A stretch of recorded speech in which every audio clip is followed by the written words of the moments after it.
ஸ்ரீ சக்கர டிவி நேயர்களுக்கு நமஸ்காரம். இந்த இனிய காலை பொழுதிலே உங்கள் அனைவரையும் சுபதினம் நிகழ்ச்சியில் சந்திப்பதில் மிக்க மகிழ்ச்சி. இன்று 23/5/2025 இந்த நாள் எப்படிங்கிறத பார்க்கலாம் வாங்கோ. இன்றைய தினம் விஸ்வாவசு வருடம் வைகாசி மாதம் 9ஆம் தேதி வெள்ளிக்கிழமை. திதி பார்த்தோம்னா தேய்பிரை ஏகாதசி திதி இரவு 10:30 வரைக்கும் இருக்கு. அதனைத் தொடர்ந்து தேய்பிரை துவாதசி திதியானது வந்து விடுகிறது. இன்னைக்கு நட்சத்திரம் பார்த்தோம்னா உத்திரட்டாதி நட்சத்திரம் மாலை 4:01 வரைக்கும் இருக்கு. அதனைத் தொடர்ந்து ரேவதி நட்சத்திரம் என்பதும் வந்து விடுகிறது. மாலை 4:01 வரை, அதாவது உத்திரட்டாதி நட்சத்திரம் இருக்கின்ற வரை இந்த நாளானது ஒரு சித்த யோகம் கூடிய நாளாக இருக்கிறது. அதனைத் தொடர்ந்து அமிர்த யோகம் என்பதும் வந்து விடுகிறது. இது போக பஞ்சாங்கத்திலே வரக்கூடிய யோகம் அப்படின்னு சொல்லி பார்த்தோம்னா இன்னைக்கு பிரீத்தி அப்படிங்கிற ஒரு நாம யோகத்தை கொடுத்திருக்கா.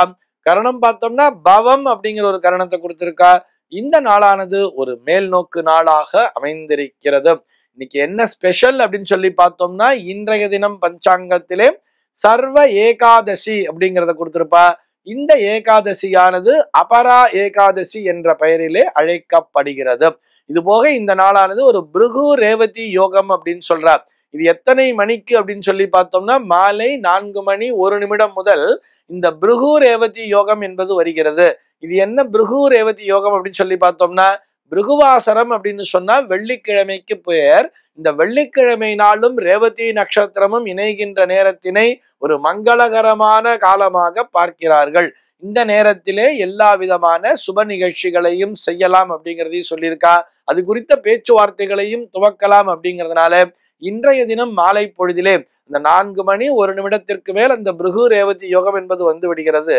ஆக நம்ம இன்னைக்கு வெள்ளிக்கிழமை ஒரு 3-4 யமகண்டம் கழிச்சு கூட நம்ம புதிதாக நம்ம வீட்டுல நம்ம குழந்தைக்கு கல்யாணத்துக்காக ஜாதகத்தை பார்க்கணும் அல்லது திருமணம் சம்பந்தப்பட்ட விஷயங்களில் அடுத்த ஸ்டெப் எடுத்து வைக்கணும், இதெல்லாம் பேசணும்னு சொன்னா கூட தாராளமாக இந்த நேரத்தினை பயன்படுத்தி கொள்ளலாம். இது போக இன்றைய தினம் பஞ்சாங்கத்திலே பத்ரகாளி ஜெயந்தி அப்படிங்கிறத கொடுத்திருக்கா.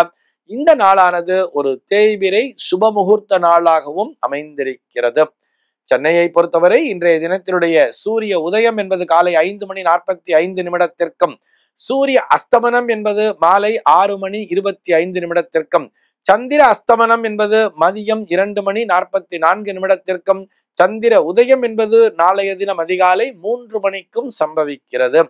பிரம்ம முகூர்த்தம் பார்த்தோம்னா நாளைய தினம் அதிகாலை 4:14 முதல் 5:45 வரையில் நீடித்திருக்கிறது.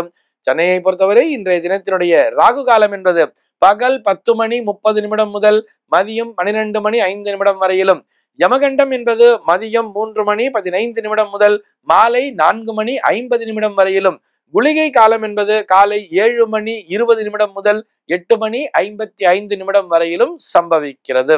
தினாந்தம் பார்த்தோம்னா இன்றைய தினம் இரவு 1:30 கொடுத்திருக்கா. சூலம் பார்த்தோம்னா இன்றைக்கு மேற்கே சூலம் பகல் 10:49 வரையில் இந்த சூல தோஷம் என்பது உண்டு. அதற்குரிய பரிகாரமாக வெள்ளம் தானம் விடுத்துவிட்டு மேற்கு திசையை நோக்கி பயணிக்கலாம் அப்படிங்கிறதையும் சொல்லி இருக்கா.